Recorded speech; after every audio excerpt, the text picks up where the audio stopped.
Okay, in this video I'm going to show you how to do some basic editing of sermon content in Audacity. So the first thing I'm going to do is I'm going to open up Audacity right here, and I'm going to again import my audio, this time again from my Tascam DR05.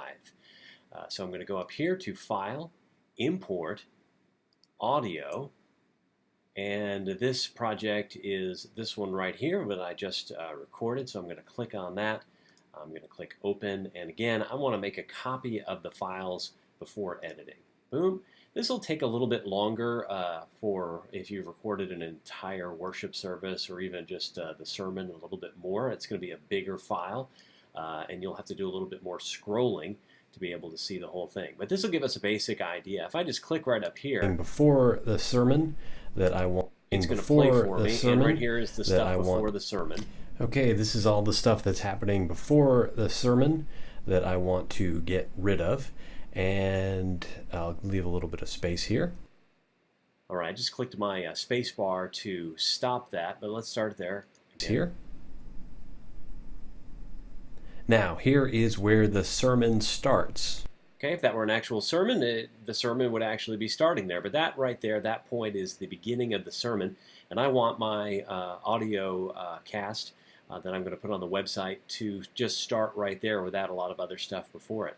So I'm going to take my cursor here, and I'm going to get it right at the beginning of that, right? And I'm going to click, and I'm going to drag. Now I have highlighted everything I want to get rid of, leaving just the sermon itself in there. So I'm going to go up here and go to Edit and then Cut. All right, now this will be a much longer thing again for your sermon, but let's get to the end. The sermon is going to end. All right, that's where it ends. And now this is all the stuff after the sermon, and this could go on for quite a while too. All right, and maybe you want to include, the prayer after the sermon or something else, but this is going to be an example of how to edit out the stuff you don't want. This is the stuff I don't want, so again, I take my cursor, and I will highlight that. I can even go past it if I want to, and I am going to cut.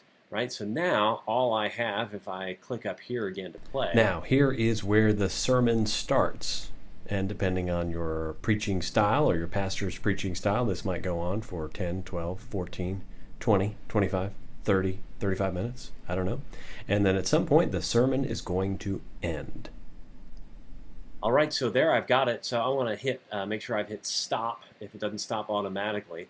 And then I want to save this project. We're going to come back later and talk about how to export it, maybe do some other things. But right now, I just want to save this project. So it's not going to save it as an audio file. It's just going to save the project so I can go back later and edit it some more. So I'm going to give it a name. I'm going to do a sample sermon. And yeah, I'll just go ahead and save it in my music file. That way I can open it up later and finish the project. And there we go. In the next video, we'll talk about how to get this stuff out of here and onto your church's website.